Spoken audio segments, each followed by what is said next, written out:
Hello, and good morning, everybody. I am Manila Chan. That is Ted Rall over there. You are tuned in to the Ted Manila Information Show, hence TM Information. TMI for short, where we bring you way too much information. Of course, if you're brand new to the show, this show goes everywhere. We do go there. Whatever it is, whatever there is to you, we go there. Okay? Just bear that in mind. And we do curse. So just saying. We are live Monday through Friday, 10 a.m. Eastern. So please be sure to like and follow this show wherever you are consuming this too much information. Especially if you're on the Rumbles or the YouTubes, please hit that follow or the subscribe button and the thumbs up. It really does go a long way in helping the algorithms recognize who we are, and it'll help spread the word. And you guys can be a part of that, helping this little show grow. So today we're going to try a little different of a and format. don't forget, before we are now, you can now subscribe and support us on YouTube. You've been able to do that on Rumble. The way to do it is you go down while we're live. You go down to the bottom where you see the chat. And you go down as if you were going to make a comment in the chat, but there's a subscribe button next to that, and that's where it is. It's about as easy as finding that special spot on the Death Star that makes it blow up. So, which is to say, it's not easy, but that's where it is. And then on YouTube, it's a lot more straightforward. You just subscribe. Yes. Ted, I really thought you were going to go there in the first 2 minutes and be like, finding that special spot on the ladies, on your spouse or whatever. No, like, well, there could be several spots. You never know. That's true. There's a Friends episode about that where Monica is trying to teach, I think, Chandler or Joey, I forget which one, but Monica's trying to teach one of the boys about the ladies' 7. I think she has 7 spots, maybe 8. I forget. Wow. Yeah. So by the way, and famously, there used to be a deli. I believe it was on West 79th Street in Manhattan, just a deli, and it was originally just called the Spot Deli, and then they changed it to the G Spot Deli, inexplicably. Not like it wasn't like the Garden Spot or like it wasn't by a station for the G train. It was just like it was gratuitous, and there were complaints from the neighborhood. So then it was G with just the G Deli with the spot written inside the G. Huh. I don't know if I'd want to eat there. I'm not sure. Did they specialize in pastrami or I went there. I went there. Or tuna. Oh boy. Yeah. See, for a fat or a takeout for a deli, that's not. Come on. It was either on 79th or 86th. I can't remember which it was, but yeah. And it was either on Columbus or Amsterdam. New Yorkers can verify this.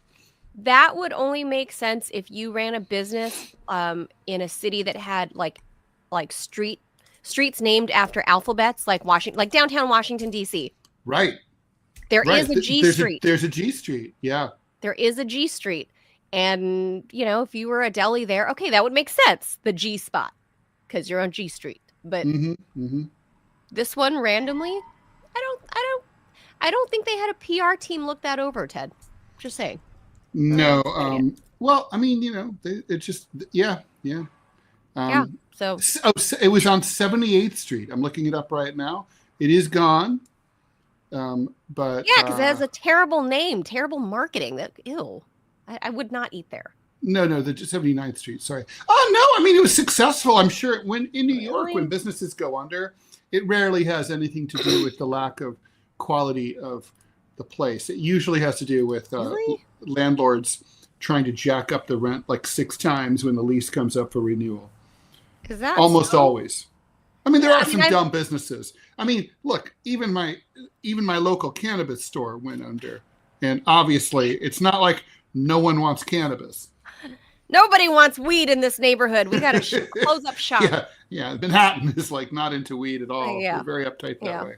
Not at all. All right. So today, we're going to try to experiment with a new format where we're just going to, because we don't have a guest. So we're going to we're gonna do all of our hot topics as the whole show. Yeah, so we're going to, instead of what we usually do, the format of the show is we usually have our main headlines, and then we have at the bottom of the half hour, we start in with our main topic and with or without a guest.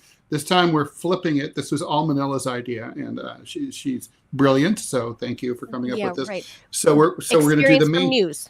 We're going to do the main topic straight up on top, and then we're going to get into the what we would call our other topics. Let's just say lesser important. Still hot. So if you're interested in the main topic, we're getting to it right away. No dicking around. So you guys let us know if that. I mean, I would love to have viewer feedback, comments on that. Right? Like, we're pretty open to suggestions. So if you guys think that suits your needs better, because for some people you got to go right. Like, you want to hear the juicy bits up front. Man, there's a lot of undertones here today. I gotta stop that. The juicy bits. Jeez.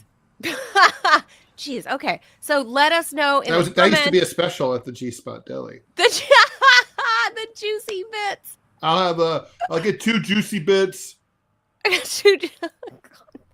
And one under the rib. Too much innuendo. Too much innuendo. With hot buns. Do you want the firm ones? Hot toasty buns. Soft, fluffy buns. Mm-hmm. There's, different tastes, man. Just saying. Sure. Different tastes. Mm-hmm.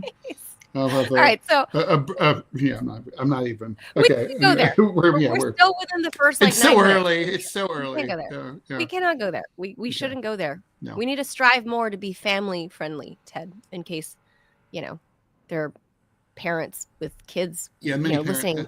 Yeah, well, we are a very popular show among the family set. A lot of people take us to the playground and they blast us on. A lot of people are like, yo, put on TMI. It's like, what? TMI shows on. Oh my God.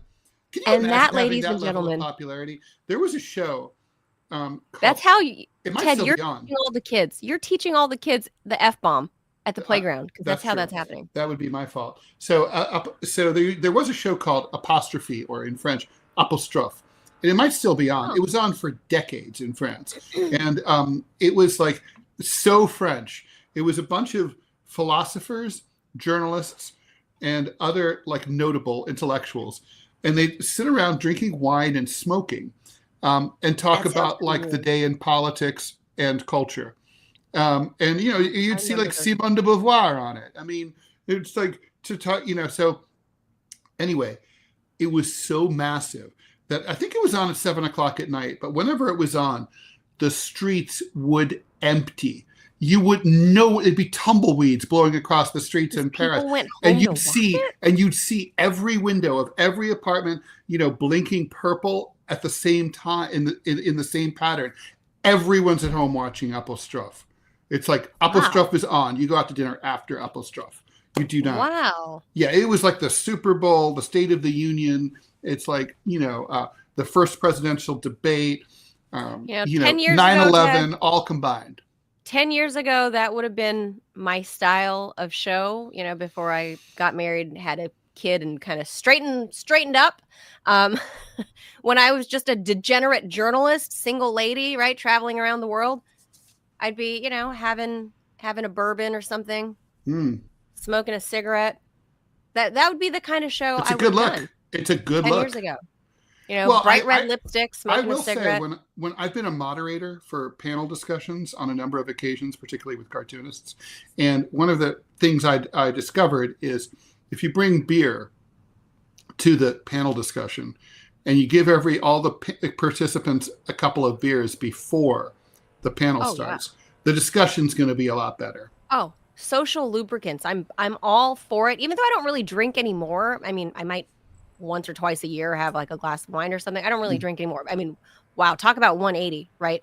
But that would have been like my dream job, to discuss politics with a round table with everybody having booze, smoking a cigarette. People, we should do that. I mean, can you imagine like not you and I maybe, but someone should do that. It's like it is a format of a show that, I mean, can you imagine just like, even with the same usual suspects, like, Jake Tapper's going to be better with like Oh, 3 drinks maybe in. he'd lie. He just Maybe is. he'd lie less. All of them. All David of them. Brooks would be better 3 drinks in. Yeah, I agree. Can you imagine how maybe perhaps honest? Maybe Joy Reid should have done that, and her show would have been saved. I feel really bad about Joy Reid. I know you do, but she's not because I don't feel bad because he got fired. That's not what I mean. I feel it's the selling out part that I feel bad about. I mean, you can never. Once they cut off your balls, there's nothing you can do. You can never come back from that. You can never go back. Once you're castrated, that's it. And MSNBC successfully castrated all of those big hosts to get them multi-million-dollar contracts. I know people who say like, oh, if they came to me and offered me that kind of money, I would take it. And it's like, well, I really can't judge. I mean, I might be the same way. I can't judge, but it comes at a price, and I don't know if these people even know it or they care. But anyway, so we'll try our new format. So let's hop into that. We've given everyone some ample time. And by the way, the algorithms, as far as I know, they don't send out notifications when we're on air right away.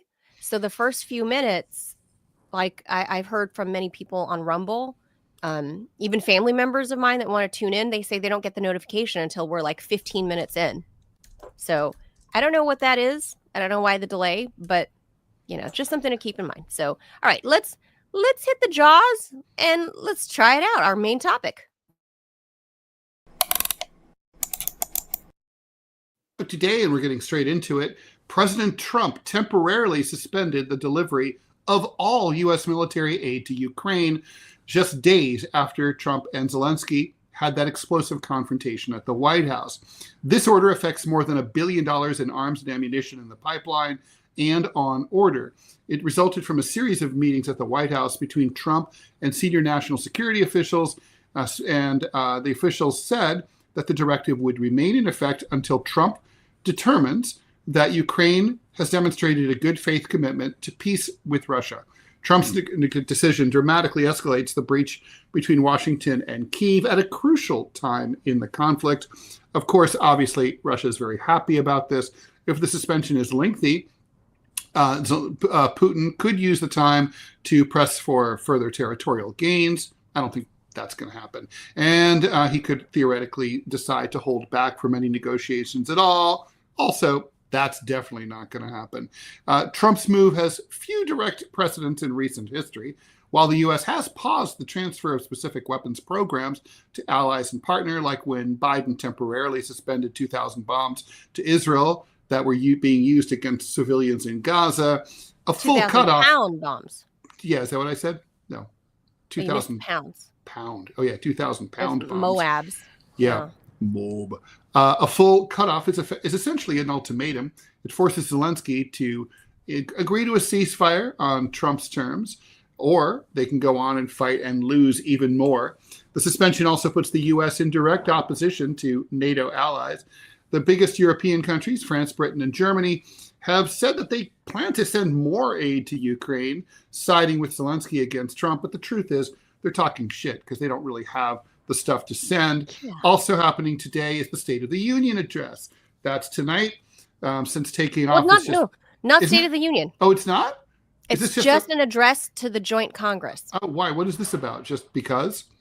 You forgot, Ted, because President Biden didn't do this. Traditionally, newly inaugurated presidents traditionally give kind of an outline, a roadmap to Congress about what they've already accomplished in their first month or so. So when's State of the Union? And what they're doing. Probably another month. Okay, soon. So it's like, so this is a getting to know you kind of thing. Well, they know Trump. They know him. Yeah. It's not that. So this is going to be like, look how much I've wrecked your shit in the past. Past 40 days that I've been in office. For you, I'm going to fuck your cat and here's what your wife. Basically. Yeah. And here's how else I'm going to fuck with you the next 4 years, because I'm 40 days into office and I'm going to screw all of you. So obviously Ukraine is going to come up probably, and he'll talk about his accomplishments like immigration, tariffs, cuts to government, the Doge stuff. and blah blah blah. All right, so let's get into Ukraine, right? So first of all, this is a complicated story. First, I mean, the weapons shipments go in several tranches, and so there's the issue of weapons that are currently in places like Poland on their way to Ukraine. These are weapons that have already been authorized by Congress. They've already been funded. Those get deep six right now. They stay where they are. They don't cross the border into Ukraine. Now, unknown is what happens to the contracts that Ukraine has signed with private defense companies, but that are being paid for by the United States.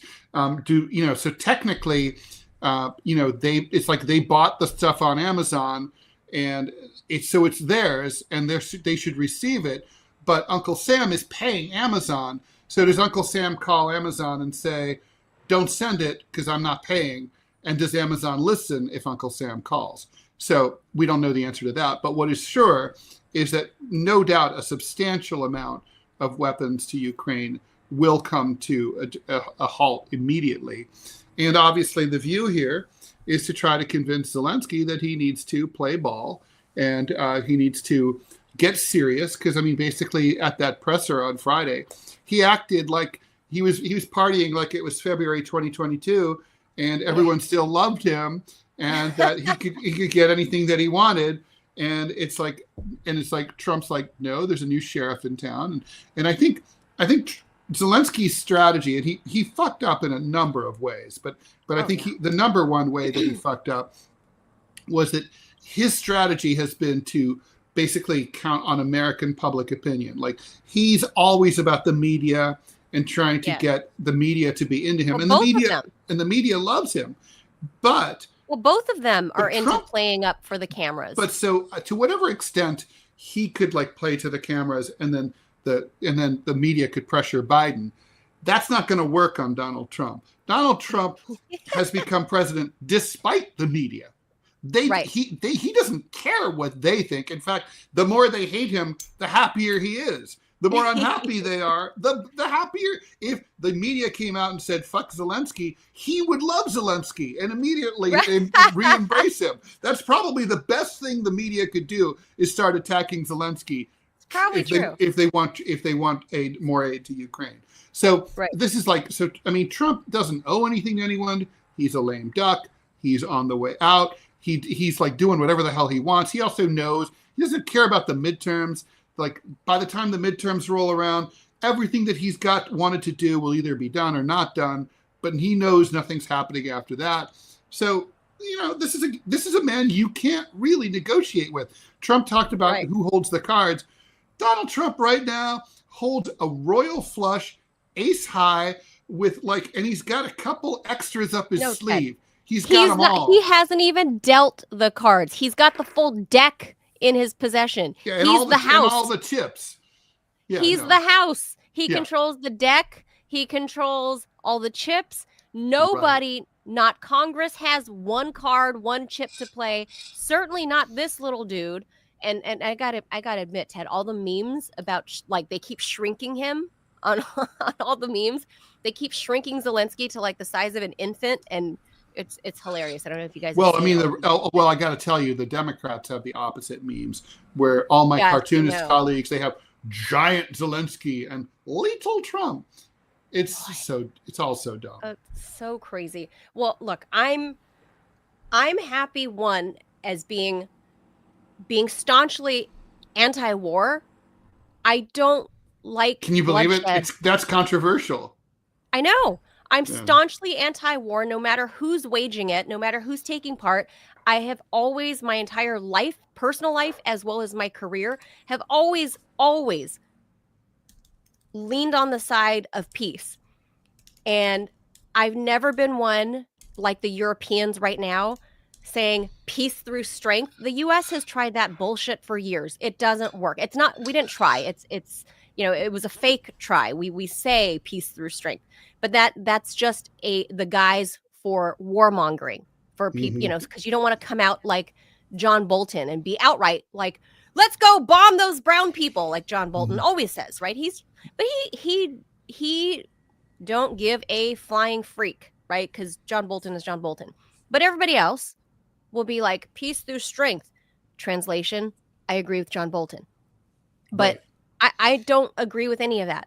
I believe dialogue, cooperation, friendship. I mean, Ted, I sound like Xi Jinping right now because those are the things that Xi Jinping Xi said. Jinping is not my favorite Chinese president, but in general, Chinese presidents tend to be pretty reasonable, and he's one of them. Yeah, those are the talking points right now. Is right. Through cooperation, friendship, and mutual benefits for everybody, right? Like it's a win-win, and I believe that's how you achieve peace. The Western view of the world being a zero-sum game is just so passé. It is so, Cold War, early 20th century. It is Cold War. It's just it doesn't. I mean, look, you can tell that again from my cartoonist colleagues who still draw Putin with hammers and sickles. No, he wasn't. No, he wasn't a communist either. Ted, there was a congressman the other day, a freshman Florida congressman. I forget his name. But he's a freshman congressman in Florida who tweeted and then quickly deleted his tweet because he was talking smack on Vladimir Putin, calling him a communist country, that Russia was a communist country. I wish. Communist, not even Soviet. He said communist. That goes to show you, yes, you're an idiot. You're a congressman. Shouldn't you already know that? No, that is not one of the. Not one of the 5 communist countries on Earth, and most of them are in Asia. No, they do not know anything. They don't know anything, and this guy tweeted that as a freaking congressman. So he was trying to shade Vladimir Putin by saying that. He tried to delete it because, the internet forgets very easily. But look, this stop funding, this immediate stop funding. Remember in this Oval Office exchange on Friday that Donald Trump said, without our support, without our military aid and equipment and money, you guys wouldn't have lasted 2 weeks. And you'll keep fighting, and you'll have to fight it out, and it won't be pretty. And Zelensky said, 2 weeks, 3 days. That is what Vladimir Putin said too. And remember he said that? Mm-hmm. And Trump was like, are you saying, and the left media has jumped all over that to be like, look, he's speaking in Russian talking points. We don't have left media. You mean the liberal media? Liberal media. Mm-hmm. Apologies to the left. That's true. What few left viewers are out there, true lefties. Yeah, they are not. The media is not them. But the immediate stop on this, is what Donald Trump said. Exactly. You're not going to be able to fight for another week. So here's the question. So let's get into some of the granular stuff, right? Normally we would have a guest to talk about this, but we're our own guests and we know some of this stuff. All right. So obviously this can either be temporary, or it can be permanent, right? So right now weapons are on pause. Obviously the hope of the administration is Zelensky comes out of his hidey hole and says, okay, you got us. We're ready to talk. We'll get, we agree to a bunch of the stuff. We're ready to get reasonable. And so that may or may, so the question is, does that happen? Does that not happen? When does that happen? And then what does it look like if and when Ukraine, I think it will happen. I think Ukraine will get real. They know they can't go to like the Euros and get what they need. So they're going to come out and they're going to surrender and they're going to, to Trump. And they're going to, and then so the question then is, do weapons resume so that pending, the difference between a ceasefire and a final settlement, Ukraine can feel a full settlement that they can be, or an armistice that can be negotiated? Or do the weapons just stop? Because after all, there's a ceasefire. Why do you need more weapons? But ceasefire comes first.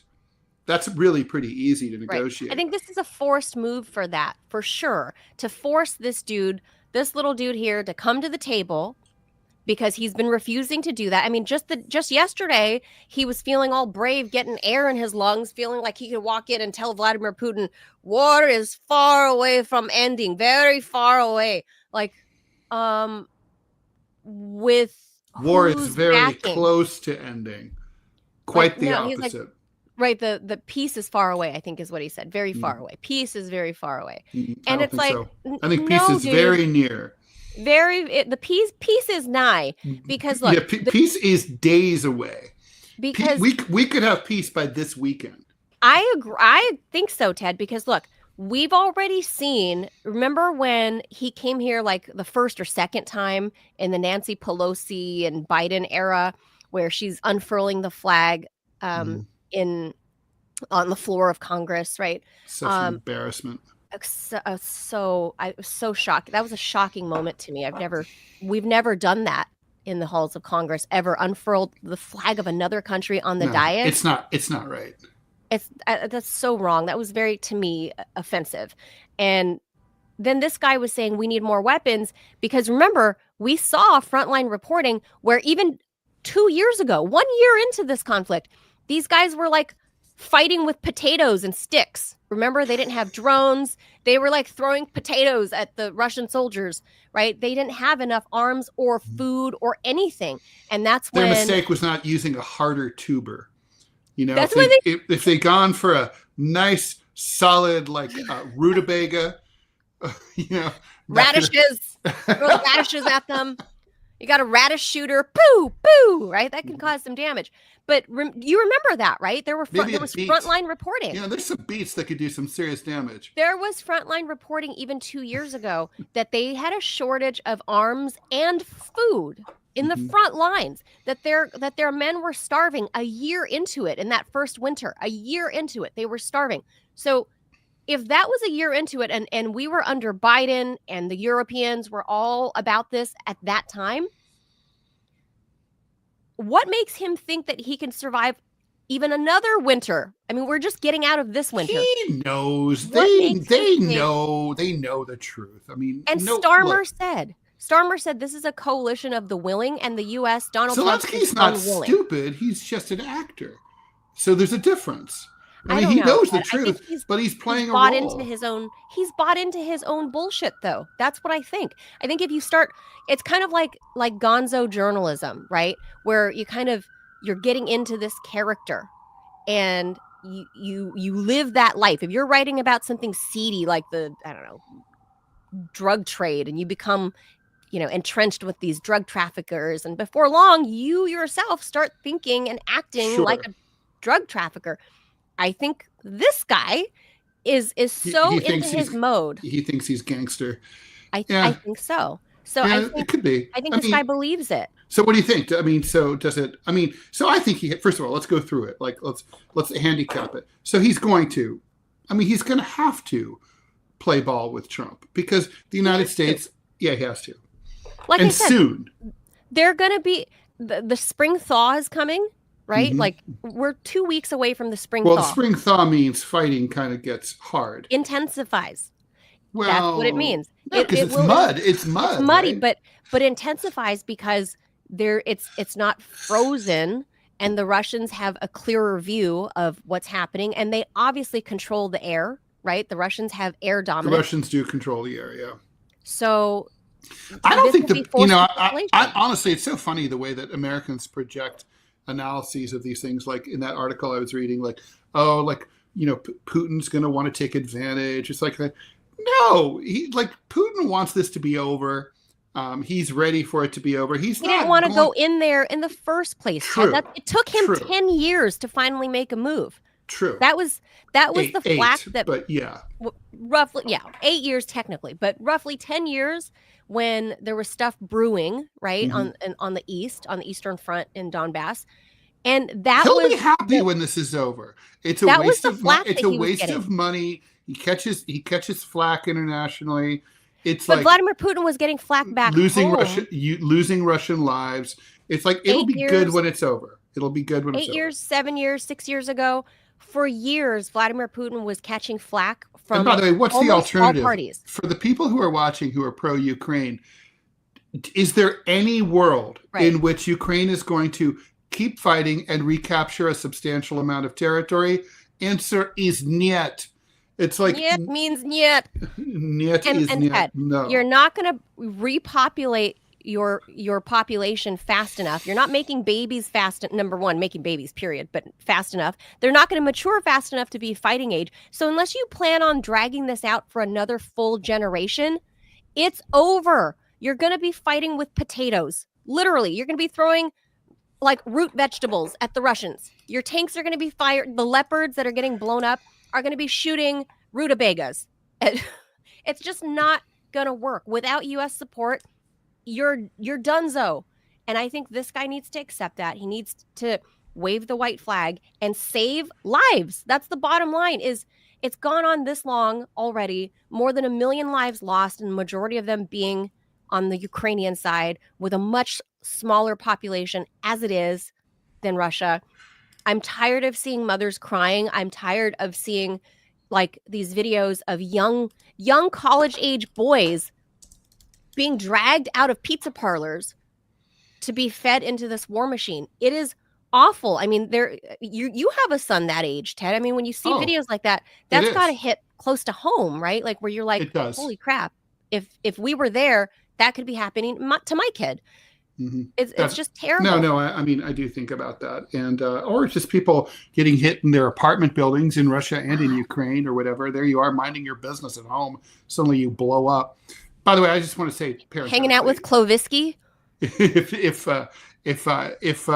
the Ukrainians had tried taros early on in the war, that might have. You think that is a hard vegetable until you really cook it? Yeah, hard root. That probably would have been the way to go, or gingers, because they could burn your eyes. They're spicy. It'd become a food fight. I'd be okay with a food fight. Like, no, I don't want to waste food. I don't like to see that. Yeah, but I would so much be way more okay with a food fight and wasting food. As much as I don't like wasting food, I'd be more okay with that than what's happening here. It's so just this is literally Ted's. We should talk about sanctions. So the bloodiest war Ted since World War I. Word is out that the Trump administration, the White House, has directed the Treasury Department and other departments of the government to start planning out the facilitation, the checklist of how to roll back all the anti-Russia sanctions that were imposed in the wake of the special military operation or invasion, depending on your point of view. And those two, and so it seems like that's likely to happen. I'd say I think it looks like Trump's approach is going to be to do this as a goodwill gesture. So, and I saw online, it's a carrot for the Russians and a stick. You signed a letter, right? That RT letter. Of course. Yeah, of course. I mean, I'd been at this point with the company almost 10 years before we got the plug pulled on us by Biden, right? And I believed in my work, and I stand by my work after almost a decade with them. And I believe they're on the right side of history on their reporting. They've been honest and fair. And why wouldn't I want to put my name behind I'm just hoping, right? Honestly, like my entire life, I grew up under the Cold War. I was 28 years old when the Soviet Union collapsed.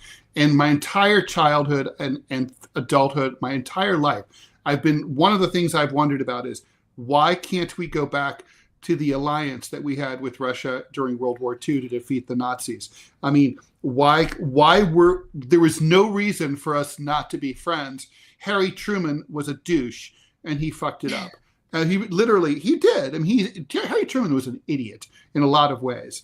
And he was a terrible president in many respects. He destroyed unionism in this country. He allowed McCarthyism to take hold. Right. And he started the Korean War. He was an asshole. And basically the Cold War is all on him. If FDR hadn't died, it wouldn't have happened. And so, maybe. It's in an era of globalization, it's great to have as many friends as you can. And the biggest friends are the best friends. Russia's a big friend.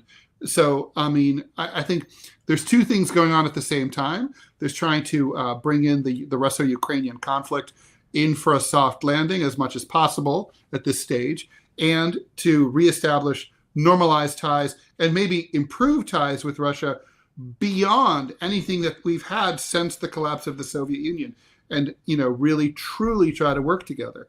I'm all for it. I think it's great.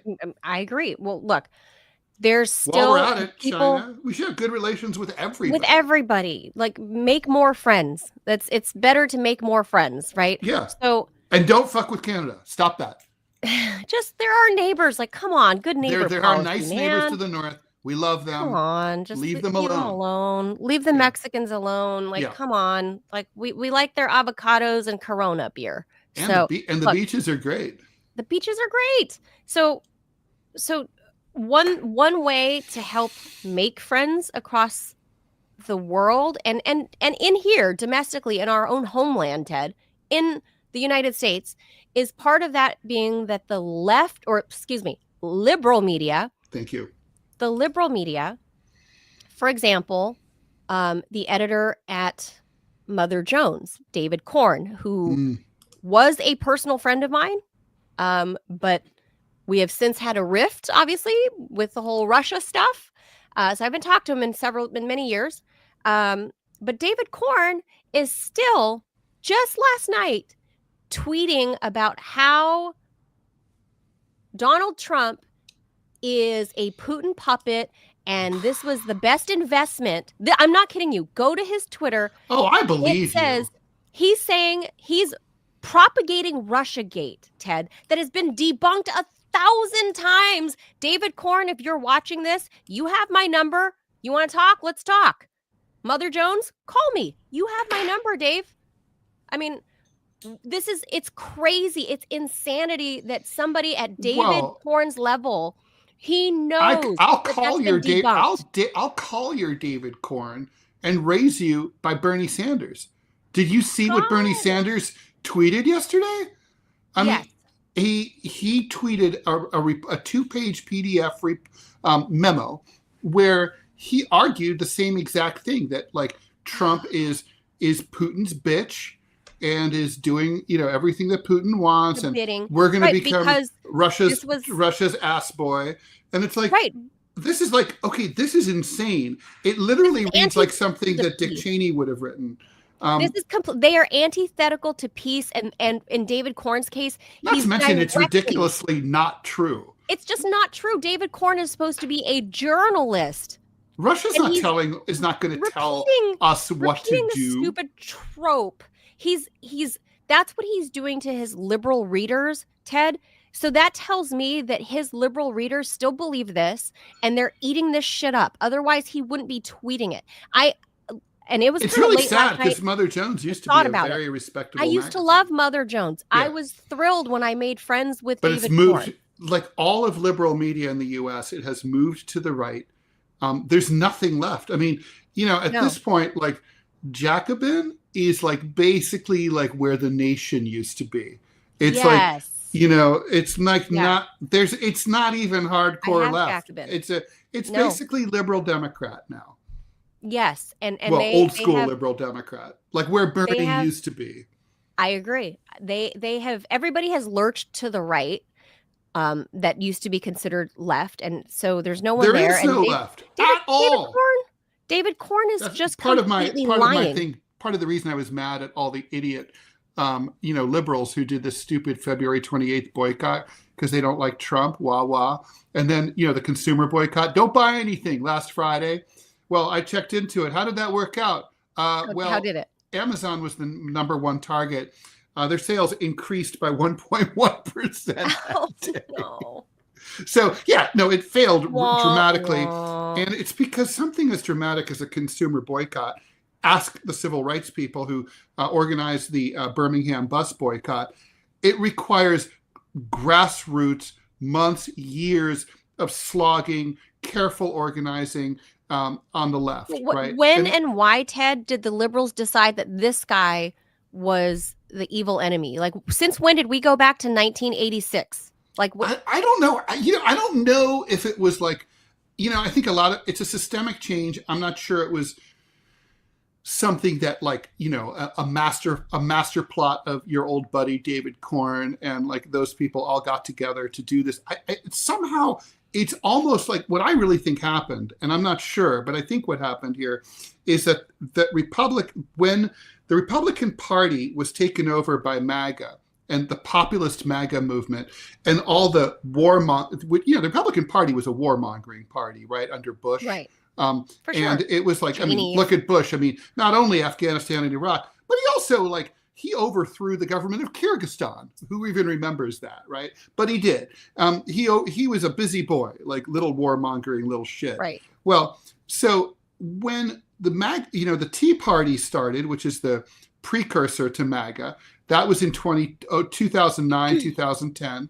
And the Tea Party morphed into MAGA. But I would say the takeover of the Republican Party by the populist Pat Buchanan wing started about 15 years ago.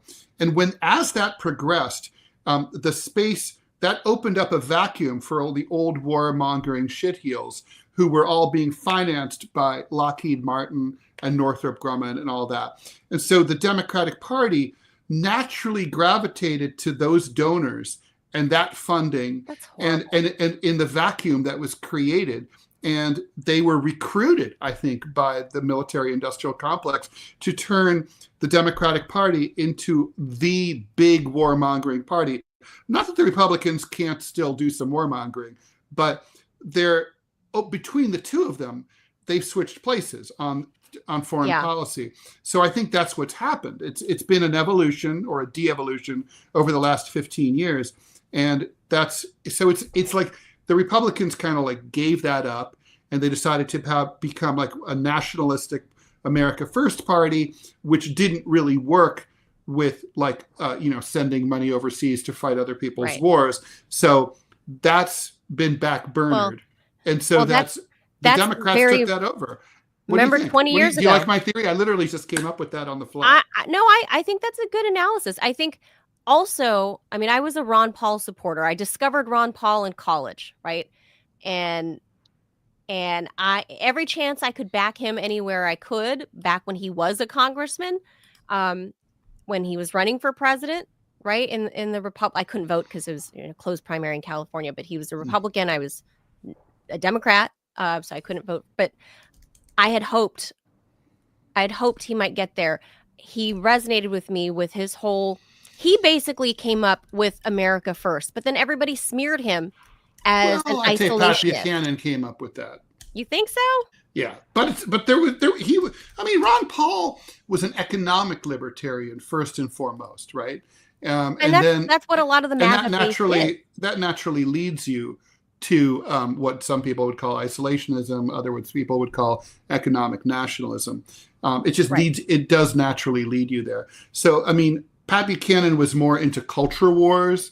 Ron Paul was not. Ron Paul's not. That's why I was more Ron Paul-ish, Ron Paulian, if you will, because I cared about rebuilding our country, having, minding our own business, foreign policy wise. Let's make friends with other people and keep our money invested in our people, in our borders.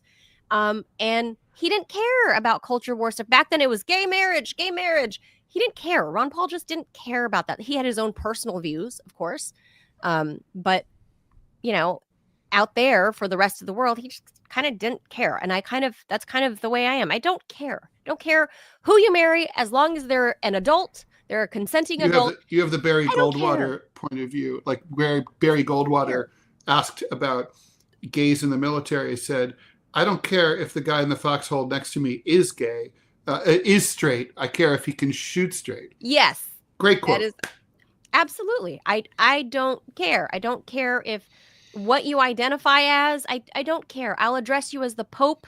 Although these days you probably don't want to be addressed as the Pope. He's in failing health.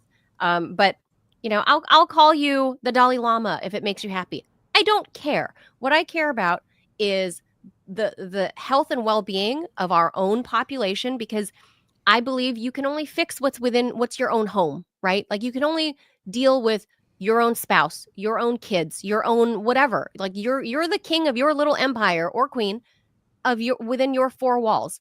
And our US borders are all of our four walls. That's all of our homes. We should focus here. And any attention we pay out there should be in the way of, protecting our own homeland first and foremost, but not by peace through strength. Peace through strength is bullshit. Yep. It's We should big. move on. We have other topics Yeah. to talk about. All right, yeah. But All right. this is a good thing. No more arms to Ukraine. Hopefully it lasts. Hopefully it does ends the war. last. And I mean, like, this was a waste of money and time. Totally. All right. China and Canada have imposed tariffs against American goods, retaliating swiftly against the Trump administration's decision to place new levies on imports from those countries in an escalating trade war that has rattled global markets and international relations. The Trump administration also raised tariffs against Mexico. Mexico has announced that they will respond and retaliate later today. China's finance ministry announced a 15% tariff on chicken, wheat, corn, and cotton from the U.S., 10% on imports of sorghum, soybeans, pork, beef, aquatic products. I guess that means like pool liners and what, like aquatic products. What is that? Really? I don't know. I mean, what are aquatic? Boats, fruits, vegetables, Maybe. and dairy products. Maybe whales. You know, when we send whales. Canada imposed 25% tariffs on $30 billion worth of goods at 12 o'clock midnight Eastern time, but didn't say which products would be affected. Justin Trudeau, the Prime Minister, said that the tariffs would extend to another $125 billion worth of American goods going to Canada within 21 days. The administration's latest tariffs, 10% on imports from China, 25% on most stuff from Canada and Mexico, is supposed to encourage some manufacturers to set up factories here in the U.S. instead of elsewhere, but it could also strain supply chains, add costs, of course, and it could test diplomatic ties. So, yeah, I mean, obviously we're now in the middle of a trade war. The question is, how long does it last? I don't have too much to say on this because I haven't read enough about how applicable this theory is of Trump's saying that the tariffs will actually help grow our economy. Dow Jones Industrial Average is down nearly 2% in heavy trading right now. Well, I just personally feel like the first thing that's going to happen is the companies that incur the tariffs are going to pass the buck on to us. The consumer is going to have to pay that difference. They're going to pass part of it. Like that's what happens when Dollar Tree's not a dollar anymore. When manufacturers are forced to, absorb additional costs, they try to keep their prices as low as possible because they're afraid of losing market share to their competitors. So they absorb part of it and then they pass part of it along. But that's what happens. But we're still ultimately going to get some, just like I said. Yeah. Like Dollar Tree. I love Dollar Tree. I think most of America loves Dollar Tree or the 99-cent store that we have in California. Or the dollar store. Although the dollar store is an indicator of of poverty, right? Like they very carefully check the demographics and economic picture in every town that they go. And if it's basically, if it's economically healthy and unemployment is low, and then the dollar store doesn't open there. Yeah, the Dollar Tree is like 2 miles from my house, right? So that tells you. It's like how Waffle House is an indication of whether you're in the South or not. That's true. Dollar Tree, same thing. I live in a working class neighborhood, like this is just working people, middle class, working class people. So Dollar Tree is popular here. And I, first of all, hate that you can't call yourself Dollar Tree if you're a $1.25 tree. I agree with that. All right. For more than half a century, the midlife crisis marked by peak misery between the ages of 40 and 50, I'm looking at you, Manila Chan, has been a defining feature of Western society. Are you miserable? Are you suffering peak misery? No. That was the old school. Oh, okay. All right. Okay. Well, that's all changed. However, according to the experts, the pattern is rapidly changing. A new paper commissioned by the UN and authored by academics John Twenge and David Blanchflower. No, Jean. It's a girl. Oh, Jean. Well, Jean can be a dude too. Jean Twenge. Yeah, I know. And David Blanchflower warned that a growing youth mental health crisis across 6 English-speaking nations is reshaping the traditional trajectory of happiness. Historically, happiness was believed to follow a U-shaped curve, with carefree youth, challenging middle age, and a more contented later life. However, well-being experts now suggest that life satisfaction is rising steadily with age instead of dipping in midlife. Survey responses from the US, the UK, Ireland, Australia, Canada, and New Zealand, all English-speaking countries, researchers found that life satisfaction and happiness among young people have declined over the past decade, particularly among young women. So one key factor, the rise of smartphones and social media. Researchers observe that the decline in happiness aligns with the more internet that you use. In other words, the more you use the internet, the more miserable you are, with That's similar right. patterns appearing not only in the 6 English-speaking nations, but also in other countries as well. Other studies have linked the youth mental health crisis to broader social issues like intergenerational inequality, unregulated social media, insecure employment, and the climate. Additionally, an increased number of young people are being pushed out of the job market due to mental health conditions, further exacerbating concerns about their long-term well-being. I mean, this is a serious matter, Manila. Mm-hmm. No, okay. So right now I am squarely in the middle age, right? As the demographers are referring, right? And I'm also a woman. I'm a middle-aged woman and also a mom. So in the old days, you remember that old show 30 something? Of course. And it was like, the anguish of being not young anymore, and that's all out the window now, right? The hot new thing, and it's not just about looks or like how you present or how hip you are or whatever. The women in my age group, or actually are Gen X are right now middle aged, right? We have somehow managed to be happier than the Gen Zers who are coming out of university. They are miserable. Yeah. They're miserable. They're straddled. They're just strapped with debt, right? They come out $200K in debt because of university costs. They're never going to be able to buy a home. Everything that we were talking about with producer Robbie before the show, that the carefree days of youth that you and I might remember, Ted, that we talked about not that long ago, a couple weeks ago on the show, right? A carefree youth of riding your bikes around, playing on the playground, riding down that hot steel or aluminum slide, right? Like burning your ass going down the slide at the playground at the park. Those days for kids are gone. The innocence has been robbed from them to begin with because of screen time and social media and keeping up with the Joneses and FOMO. So like the innocence that you and I remember about youth and childhood is non-existent anymore. You have 10 and 12-year-olds right now, 6th graders, 7th, 8th graders, caring about skincare and what they might look like when they're 30. Oh my God, 30. These kids are worried about anti-aging in middle school, Ted. This is no joke. Bulimia is on the rise. So all these kids are growing up looking at the screen with self-esteem issues, and it's going to carry over into a young adulthood when they're straddled with debt when they come out of university. So of course they're going to be completely freaking miserable. The innocence has been robbed from them. And I'm not sure if it's, necessarily the parents' fault, but it's a culture shift that we haven't been able to put the reins on since the advent of social media. And I do not like being on the socials. Yeah, it depresses me. Yeah.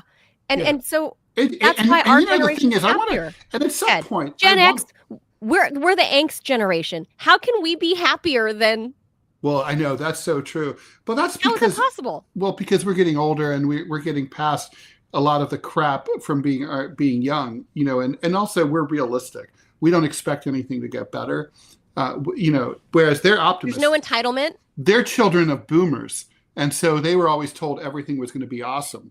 But we always knew that our lives were always going to suck, and we've accepted that. We didn't all get trophies, Ted. They taught us very young. No, they were mean to us. It was not a good time to be kids. I mean, the thing is, the internet is a mean fucking place. And I mean, yes, it is, and it's like across the board. I don't care what you're doing. If you're in a discussion group about knitting, people, they're like foul to each other. You fucking idiot, asshole, douchebag. I mean, anything. People are just, I don't know what it is. It's like something about the safety of being behind your screen in your underwear in your mom's basement or what it is. But people are total talks on the internet. Oh, and sure. like, I mean, just look at like YouTube comment sections, look at Reddit, look at like anything, right? Just like Twitter. It's just like the things that people say. And I realized this like 25 years ago when social media was in its infancy.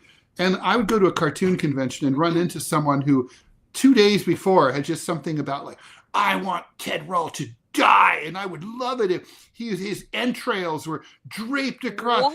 And then I'd see the guy, and the guy like, he'd slink off. Like, hey, what's up? And he's like just a putz. And he'd be like, it'd be like, oh, like where's Mr. Brave, social media warrior now? It's like, the point is, it's like, it's toxic.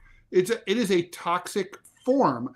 I really wish Marshall McLuhan was here to help us with what it is about this format that causes people to behave this way. But they do. And it's just like, it's so like incredible. Well, Ted, don't you think this then plays into the idea, there's Clovis, don't you think this plays into the idea that perhaps there should be age restrictions on social media? Because look, you and I mean, we're middle-aged people. We can handle looking at the shit comments. I mean, granted, there are adults our age that this really impacts their mental health, right? But generally speaking, older adults, especially middle-aged people, you've been through enough shit in your life that you can deal with it. When you're on social media and someone talks shit to you, you can deal with it and you're like, whatever, and you get on with your day, right? The younger people are not emotionally equipped to deal with any kind of blowback or this intense amount of nonstop beratement or harassment or shit talking by others, right? It's like we're social animals. And if kids of this younger generation, their social circles are all online, I think it's detrimental to their health. And that's not to say kids shouldn't play with, like some games. Like my kid does that stuff and he watches like kid videos on YouTube or whatever, but I'm keeping him as innocent as possible. Like instead of, I'm watching Tom and Jerry on the TV, right? Or Captain Kangaroo, right? But now those things are on your iPad. That's all. They're not, I mean, it's not Captain Kangaroo, but you remember that. You guys remember that show, right? I remember Captain Kangaroo. Yeah. So I was watching that on TV. Now it's on their iPads. Fine. That's the only difference. The social media stuff, I think that's where it gets toxic.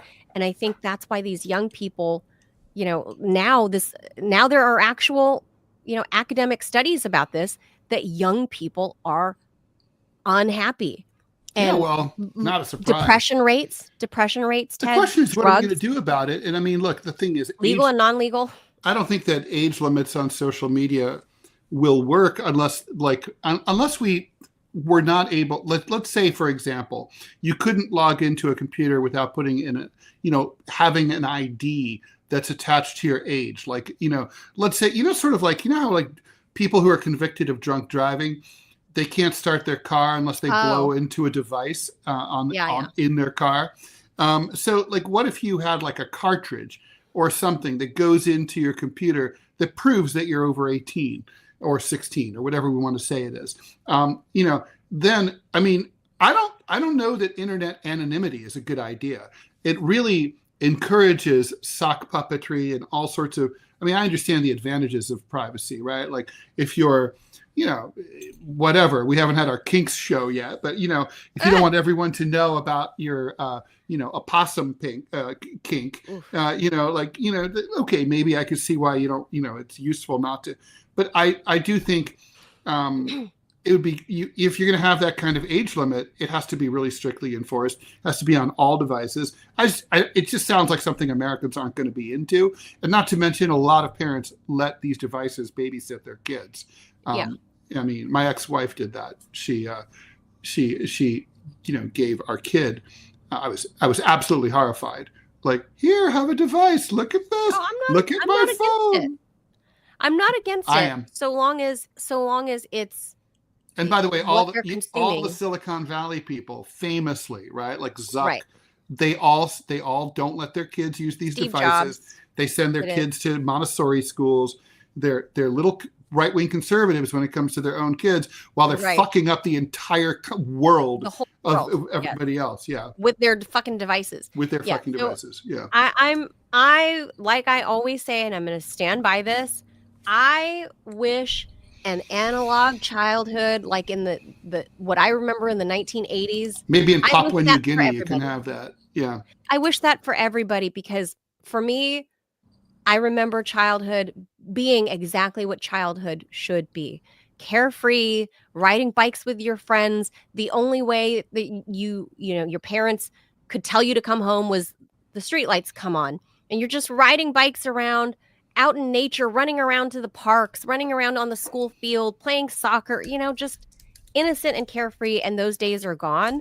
And sure, it sounds like some, middle-aged old lady going, wow, I miss the 1980s. But now the studies are showing that we have a better mental health status because Gen X is the last generation that remembers childhood like that. Mm-hmm. The ones that fought, like maybe some millennials, like the what do they call them? Geriatric millennials. Yeah, not really. Of them, they don't really. Yeah, but not really. They're basically native. They're native. I mean, look, I got my first. I mean, I had first access to a computer when I was 15. I mean, and I'm old, so yeah. I didn't. Well, I didn't have Commodore Internet. 64. I think it was 1997, maybe 98. No, I mean there were computers in my school in 1978. No, I know that we had that too, but I'm saying in my home. Right. And they were unaffordable. I mean, the thing is, the millennials always think they're the first internet generation. It's like, well, they're the first to have grown up with it from day one, right. But they're not. But it's like, you know what? We got it we were very young when it came along. Right. So that's, I think the studies will prove out. I should say computers, not internet. Computers, not internet. That they're native. Although we had primal internet in the late 80s. But not. Remember not Pine the way it is and all that stuff? I vaguely remember. I remember when Google launched. It was like an academic system where you could sound. It was really cool. You could sound like an email in like an email, yeah. To up to the other side of the world for free. At a time when international communications cost a fortune. Well, what's his face, Doctor what's his face that says he invented email? Oh, right. We had him on the show. Oh yeah. It's like, well, maybe. Brain farts. Yeah, like maybe. I thought that was Al Gore. Anyway, let's keep going. The ideal worker at the Chinese chemical manufacturer, according to an internal memo, is hardworking, virtuous, and loyal, and most important, willing to have kids for China. That was the message that the company Shandong Shuntian Chemical Group sent to unmarried employees recently in a notice that ended up going viral on social. It instructed them to start getting kids by September 30th, or else. If you cannot get married and start a family within 3 quarters, the company will terminate your labor contract. I'll also say insane memo said. Shandong Shuntian was not the first company to try to dictate its employees' personal and sex lives amid rising concern about China's plummeting marriage and birth rates, a problem that we have here as well, by the way. Weeks earlier, a popular supermarket chain told its staff not to ask for wedding gifts in order to lower the cost of weddings. By the way, that's something we see in other countries as well. Both orders were widely criticized for many of the same reasons that people are not having kids in the first place. Besides the economic cost of kids, young Chinese people say they want personal freedom. They reject the idea that their family should tell them what to do, and they're certainly not going to let their bosses tell them what to do. Last year, 6.1 million Chinese couples got married. That's a 20% decline from a year earlier. I mean, that's a radical fall in 1 year, and the fewest since the government began releasing statistics in 1986. The population of China has fallen for 3 years. The authorities have been trying to reverse those trends. Officials go to visit women at their homes to say, like, hey, are you planning to get pregnant? I don't know if they send any dudes to help them get pregnant. They publish propaganda saying that pregnancy can make women smarter. And called. I argue just the opposite. As a non-woman, I can't talk about that. And called for creating a fertility-friendly social atmosphere, including in workplaces. I don't know, sex at work. Some companies seem eager to comply. The notice from the chemical company was directed at unmarried employees between the ages of 28 and 58, including divorced workers. So you're 57 years old. and you're divorced, but you better get knocked up quickly. Not responding to the call of the country, not marrying and having children is disloyal, the memo said. As online ridicule grew, the company backtracked. Reached by phone, a woman at HQ said that the notice had been retracted. The local government had ordered the company to undergo, this is so Chinese, rectification. She, I don't know, no word on whether the CEO was sent to a May 4th farm for re-education. She refused to answer further questions. Local labor officials could not be reached for comment, and I would say wisely so. Look, I mean, obviously, I don't think that's the appropriate role, but China is a very different culture. The social pressure is a huge part of Chinese culture, much more so, even more so than here, and much more so than here. And social pressure is very powerful. And, and basically, this is kind of like, say what you want about the Chinese, but when they put their minds to something, they're like, okay, we're all in. Having grown up in dual culture, right? Both East Asian culture and American, I can tell you that social pressure is real, and we've talked about this, but I cannot imagine my fucking boss telling me, "Hey, Manila, you're getting long in the tooth. You gotta find a husband right now. Start popping them out." Like that. I don't know that that's going to play well across, independent-minded, modern Chinese women who tend to be well-educated, well-heeled. They're traveling outside the country. They're exploring Europe. They're exploring the United States. And then they come back home, and then to have your government and then your employer tell you, I just don't think that's going to play well.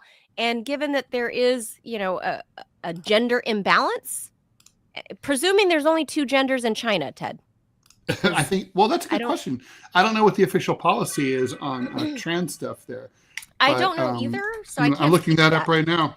So I'm guessing they're probably, it's a very small C conservative country. So I'm going to say no trans stuff is allowed. I'm going to posit that there's 2. There are 2. That is correct. Okay. Mm-hmm. It's not like the U.S. So I think they want to keep it that way. And I think they want to keep up traditional marriage. There's 112 boys born for every 100 women. Yeah. So the global average is 105 or 106 males to 100 females. Really? Mm-hmm. Well, you and I have sons, Ted. Mm-hmm. Mm-hmm. Yeah, thank God I abort. Every time we got pregnant with a girl, we were like, abort that. 15 times later, we finally got the boy. Just kidding. Finally got that son. Totally joking. Finally got that son. Well, look, I think nature has provided a means for why there's slightly more boys in the world than girls, because statistically, boys die younger, men die sooner, earlier. Yeah, they get into more accidents. They work more dangerous jobs. They get into fights. Dumb shit. They do really dumb shit, like they go to war and die. Yeah, you do dumb shit like nothing's dumber than that. Like trying to like jump between buildings or like parkour. Parkour shit. Yeah, exactly. Boys tend to do stupid shit. So the numbers eventually, the birth rate between boys and girls. They ride motorcycles and it doesn't matter, right? The birth rate doesn't matter. Let's talk about the survival rate when you hit 30. Let's see what that number looks like. It's like savings. It doesn't matter how much you make. It depends on how much you keep. Yeah. So I think this is not a great way to do it. If anything, if you're trying to encourage more marriages for your working population in China, maybe look outside of your borders and make the immigration process easier in China. Yeah, well, I mean, yeah, that's true. I mean, not that many people really. Yeah, getting into China is hard. Getting a work permit is really hard. Yeah, that's true. What I'm saying. If you ease up on that and maybe encourage international dating, and I'm not saying come to the U.S. and find a husband or a wife. I'm saying, in your neighboring countries, you've got tons of eligible ladies in Laos, in Thailand, in Korea, and you can make you can make do with other Eastern Asian people, right? And it'll kind of help What you. about like just with your getting goals. promiscuous people to go move to China? Just dragging, we're calling all hoes, boys and girls, exactly. men and women, Skanks, sluts, hoe bags. Bring all the hoes, men and women, bring them here. I don't know. I just think there is a way to promote this without threatening your workers. Like, you are going to get fired if you don't hurry up and find a spouse and get knocked up. I think that just doesn't play well in the modern age with so many educated Chinese women. I don't think that's. No, I mean, it's funny because social media is more controlled in China, but it's still a force, and that can't be completely controlled. And the Chinese government has to respond to it, because when they do stupid shit, this is what happens, and they get like ridiculed, and everyone makes fun of them. I'm telling you, Chinese government, listen to me. All right. Encourage international dating and ease up on your immigration policies, and encourage foreign workers to come in. And some of those people inevitably have yellow fever and they're going to want to shack up. Just saying. That's reasonable. It's true. All right. And finally, we all make mistakes, but rarely do they involve moving funds that dwarf the GDP of every nation on Earth. Citigroup accidentally credited one of their clients' accounts with $81 trillion when it was supposed to just send $280. I guess this is like one of those things where, you have like your coffee cup sits. Have you ever had this happen? It must have, where it sits on like the corner of the keyboard, and it goes, and then it's like you look down and it added all these like digits. So I imagine that's what happened here. The latest mistake in a bank that's struggling to repair its rep after a lot of mistakes, the massive transfer, which occurred last April and far exceeds the entire market capitalization of Citigroup, was initially missed by 2 employees and caught 90 minutes after it was posted. That, according to the Financial Times. Well, it was only supposed to be $280. No funds actually left. But it was missed by two employees. Two sets of eyes looked at this. Were they blind employees? Does it say? They might have been. Like, one of them probably handles my account. Anyway, the no funds actually left the bank, and Citibank told the Federal Reserve and the Office of the Comptroller of the Currency, calling it a near miss. It was the latest in a series of glitches at Citi. In 2022, an employee caused a crash in Europe by accidentally adding a zero to a trade, igniting a sell-off that at one point erased 300 billion euros from European stocks. Idiots. Last year, British regulators fined Citi 62 million pounds sterling for that incident. In 2020, Citigroup... sterling? It's just like, a fancy way of saying a pound. In 2020, Citigroup accidentally wired $900 million to a group of lenders who were locked in a bitter fight with Revlon. I remember this. That year, regulators also fined Citibank $400 million, saying that the bank had failed to address risk issues in its risk management system. Hard to argue with that. Problems with tech and internal systems contributed to the departure of Michael Corbat as CEO in 2021. Jane Fraser, who came in next, said that improving risk and controls is a priority, but regulators nevertheless fined Citibank $136 million last year for not making any progress in fixing their data management problems. Citibank said in a statement that its systems prevented the transfer from actually being made. Despite the fact that a payment of this size could not actually have been executed, our detective controls promptly identified the inputting error between 2 Citi ledger accounts, and we reversed the entry, the company said. So, I mean, first of all, you shouldn't be able, there should be certain limits, right? Like automatically, I used to work at a bank and I used to deal with stuff like this. And we dealt with big transfers. But, there should be a trigger mechanism. Let's say like $1 million. Anything over $1 million has to be checked by 4 or 5 people or whatever. I mean, if I send a transfer that is in excess of like what I would normally send, I'll get a call from my banker and say like, just checking, you requested this, but we want to make sure you're really, you really want this. Or, well, if what disturbs me is there's two sets of humans, two totally different human beings looked at this. Well, or didn't, more accurately. Right. It passed their desk. They obviously did not check it. It passed their desk. I mean, two desks. It passed two desks before it made its way to this dude's account.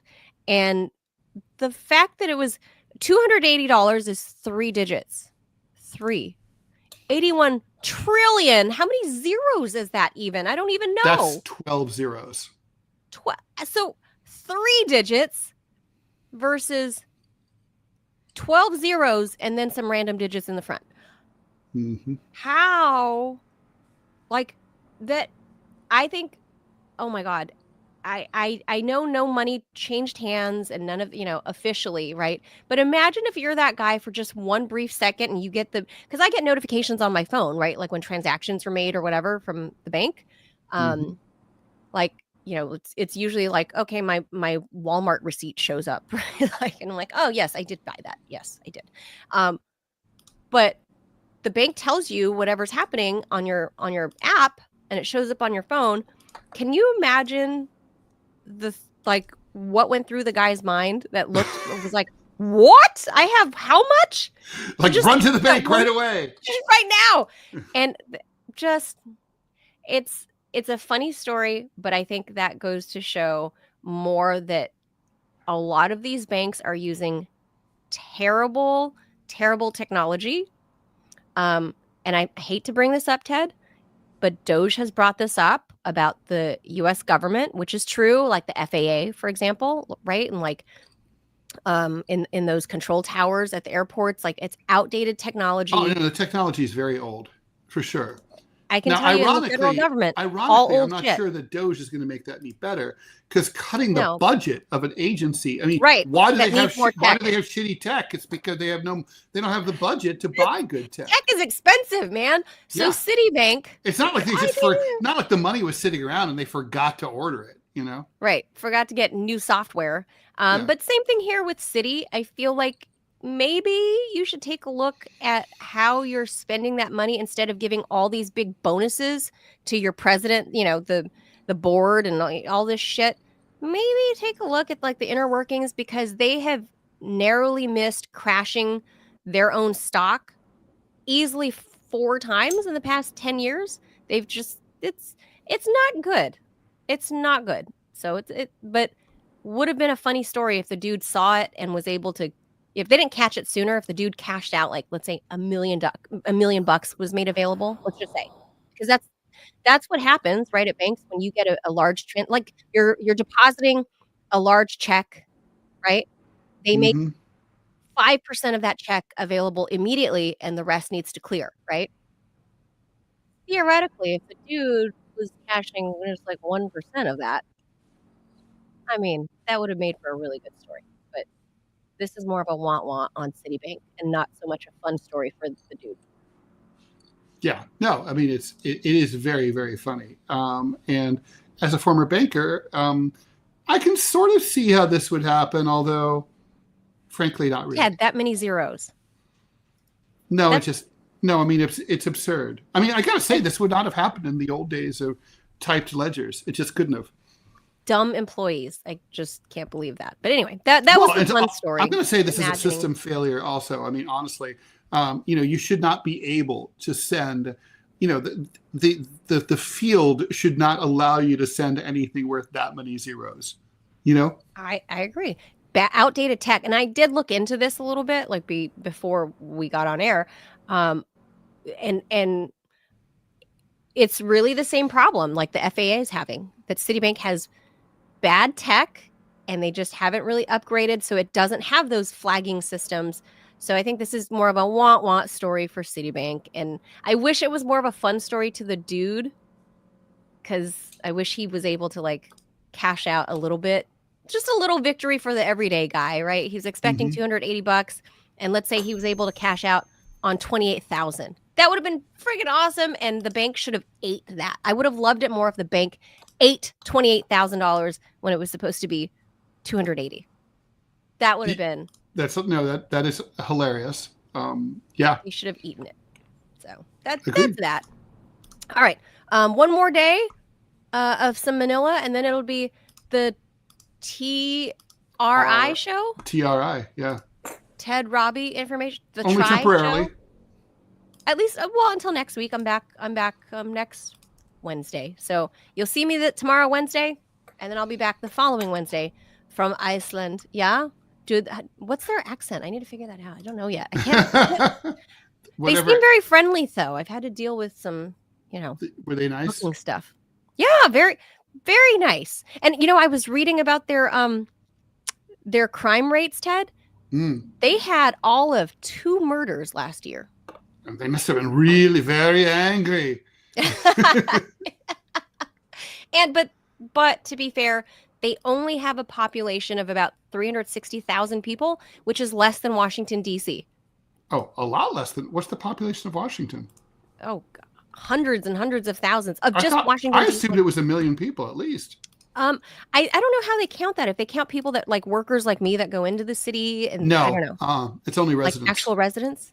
Okay. Well, Iceland has fewer people than Washington. 679,000 people in DC. So half that population is in this vast expanse of Iceland. 2 murders, and I just learned that the cops there, it's about 1,000 humans to 1 cop. So there's only like 630-ish. Because police are not humans. Very important to point that out. Well, yes, but the civilian population to cop is like 1,000 to 1. And the cops don't carry weapons at all. Well, you don't generally need them. So, yeah. American cops carry too many weapons. Well, that part is true for sure. But no weapons, like not even a nightstick or a billy club, like or a rutabaga or a turnip. Something. What if a polar bear comes after you? Oh my God, if the Ukrainians had turnips. Well, you throw it. First of all, I don't think polar bears live in Iceland, so you don't have to worry about that. It's in the Arctic Circle. I mean, shouldn't there be some kind of deadly animals there? Well, let's see. I got to look that up too. Iceland might have bears. Let's see. But no one has weapons. Polar bears are not native, but they do occasionally visit. They are considered vagrants when they appear in Iceland. Like vagrants. So their homeless population consists of polar bears? You'll see them pushing their cart full of seal meat. Oh my God. Well, yeah, I can't wait to share my social experience there. But so far, they've been very helpful because I've traveling with the whole family. So I'm looking up the most dangerous animals. So it says Iceland doesn't have any native dangerous animals. However, some animals can be a nuisance, and these would include mink. A mink? Mink, yeah, they can harm local bird life and steal chickens. So Manila, leave your chickens at home. And most deadly, the Arctic tern. These birds can. I don't know what that is. It's a bird? Can swoop. It's a bird. It can swoop, dive, scream, even peck, and send droppings flying during nesting season. So they're like shit throwers. What the? Other dangers include falling into cracks on glaciers, getting stuck inside unstable ice caves. That's real. And burning yourself on hot springs.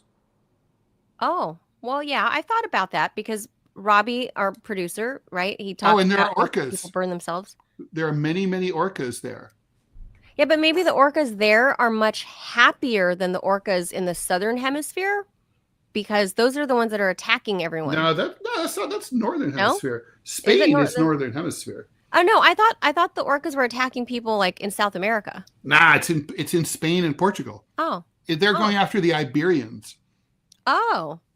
Well, I understand. There's reason to be mad. There's a word you don't get to use very often on political The Iberians radio. And the Rock of Gibraltar, they're all pissed around that area. Yeah. They're like, yeah, it's on like whatever. I don't know why they say Donkey Kong, but it is on like however Donkey Kong is. Yeah. With the orcas. Well, okay. Right. So let's leave that right there. A bunch of weird random topics that are, I think, hot topics that. Do we have a guest tomorrow? I don't remember. I don't know. We gotta figure out what the hot topics are. We got to see how the Well, news breaks. And see what he if Trump says anything interesting tonight, we'll talk about tonight. it tomorrow. That's going to be the thing. That's going to be, yeah, it'll be. He's not going to prepare a speech. You know, he's just. You know what I heard? Run off at the mouth as usual. You know what I'm hearing, and totally unconfirmed. It's, for all I know, it's just speculation, but from the circles I run in, Trump might be dropping a huge bomb tonight, and some of those people I know are saying it could or could not be the U.S. abandoning NATO. Ooh. Well, that would be great news, actually. I agree. But NATO... he tweeted, no, he didn't tweet. He truthed. He truthed that he's going to be dropping a big bomb tonight. Metaphorically. Not like in his toilet. Metaphorically, not a big like Moab. or not like a big brown baby. No, metaphorically, not a burrito baby. No, metaphorically, he's going to be dropping a big bomb tonight. And some people I know have said they think it could be the announcement that we're dumping NATO. Okay, that could be amazing. So let's see what the show looks like tonight. So, all right, guys, that does it. Thanks for staying with us this past hour and a half. Goodness. Make sure you guys hit the like and subscribe button, that thumbs up like this. I don't have a good hitchhiker thumb, Ted. It doesn't really bend. Oh, yours is straight too. Hit that thumbs up and show some support for the show. We'll be back again tomorrow. And then after that, it's the boys. It's the cis white male straight male show for Indeed. 2 days. Well, wait, not tomorrow. No, after tomorrow. Yeah. Okay. All right. Adios, amigos. Thank you. Bye. Bye, guys. Bye, everyone.